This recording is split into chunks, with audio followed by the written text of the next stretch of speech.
नमस्कार, दिल्ली न्यूज में आपका बहुत बहुत स्वागत है। चलिए देखते हैं आज की 10 फटाफट बड़ी खबरों को। जवानों के साथ दिवाली मनाने हिमाचल प्रदेश पहुंचे पीएम मोदी, सेना की जैकेट में आए नजर।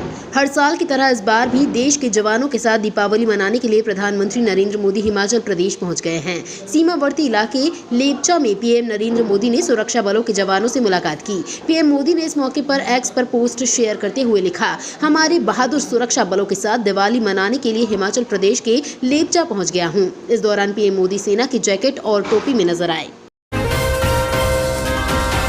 अब व्हाट्सएप के जरिए बुक करें दिल्ली मेट्रो टिकट। यहाँ जाने स्टेप बाय स्टेप तरीका। अगर आप मेट्रो से यात्रा करते हैं तो आपके लिए अच्छी खबर ये है कि अब व्हाट्सएप के जरिए भी टिकट खरीद सकते हैं। दिल्ली मेट्रो रेल कॉरपोरेशन की व्हाट्सएप बेस्ड टिकटिंग सिस्टम का फायदा दिल्ली एनसीआर के सभी लाइनों में दी जाती है। इसमें गुरुग्राम का रैपिड मेट्रो भी शामिल है। WhatsApp based metro ticketing system के जरिए पैसेंजर्स घर बैठे आराम से और तेजी से मेट्रो टिकट खरीद सकते हैं। ये चैटबॉट इंग्लिश और हिंदी दोनों में ही उपलब्ध है। मोदी सरकार का बड़ा फैसला, पीपीएफ समेत इन स्मॉल सेविंग्स स्कीम के बदले नियम। सरकार ने सार्वजनिक भविष्य निधि और वरिष्ठ नागरिक बचत योजना सहित कुछ छोटी बचत योजनाओं के लिए नियमों में राहत दी है। नए नियम के तहत वरिष्ठ नागरिक बचत योजना के तहत खाता खोलने को 3 महीने का समय मिलेगा, जबकि वर्तमान में ये अवधि 1 महीने की है। दिल्ली में बारिश के बाद प्रदूषण में 50% की कमी। दिल्ली के पर्यावरण मंत्री गोपाल राय ने कहा कि बीते दिनों राजधानी में बारिश होने से प्रदूषण में 50% की कमी आई है। इससे वातावरण में घुले प्रदूषित कण नीचे बैठ गए और हवा स्वच्छ हो गई। बता दें, बीते कई हफ्तों से दिल्ली में हवा की गुणवत्ता बेहद खराब की श्रेणी में पहुंच गई थी। इससे लोगों को सांस लेने में भी दिक्कतें आ रही थीं। फिर भड़के ट्रूडो ने भारत के खिलाफ फिर दिया बड़ा बयान। भारत कनाडा के रिश्ते काफी हद तक बिगड़ गए हैं। हरदीप सिंह निज्जर की हत्या का आरोप ट्रूडो ने भारत पर लगाया था, जिसके बाद भारत ने सख्ती दिखाई और मुंहतोड़ जवाब दिया था।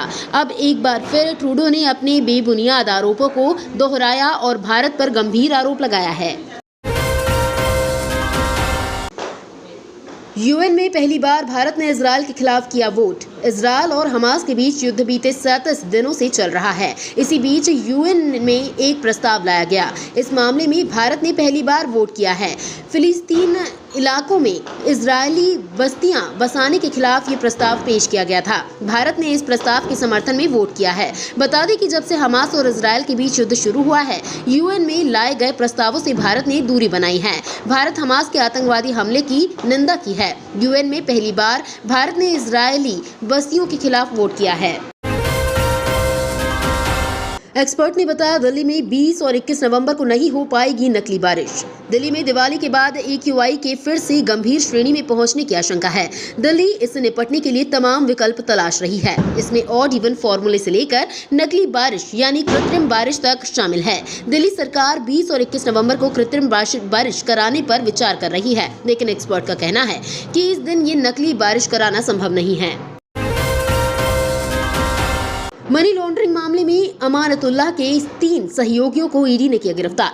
प्रवर्तन निदेशालय ने दिल्ली वक्फ बोर्ड के लिए कर्मचारियों की भर्ती में अनियमितताओं से जुड़े मामले में आप विधायक अमानतुल्लाह खान के खिलाफ मनी लॉन्ड्रिंग जांच के तहत जीशान हैदर, दाऊद नासिर और जावेद इमाम सिद्दीकी को गिरफ्तार किया। ईडी का दावा है कि तीनों खान के सहयोगी थे और उनके बीच संदिग्ध नकद लेन देन हुआ था।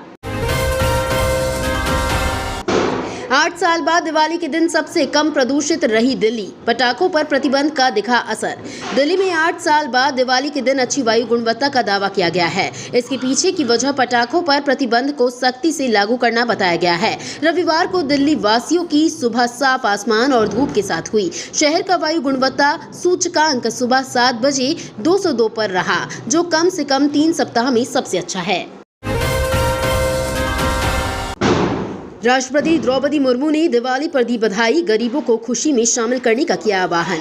राष्ट्रपति द्रौपदी मुर्मू ने दिवाली की पूर्व संध्या पर देशवासियों को शुभकामनाएं दी और उनसे गरीबों तथा जरूरतमंदों के साथ अपनी खुशियां साझा करके उनके जीवन में खुशी और समृद्धि लाने का आह्वान किया। मुर्मू ने कहा, दीपावली हर्ष और खुशी का त्योहार है। ये अंधकार पर प्रकाश, बुराई पर अच्छाई और अन्याय पर न्याय की जीत के प्रतीक के रूप में मनाया जाता है।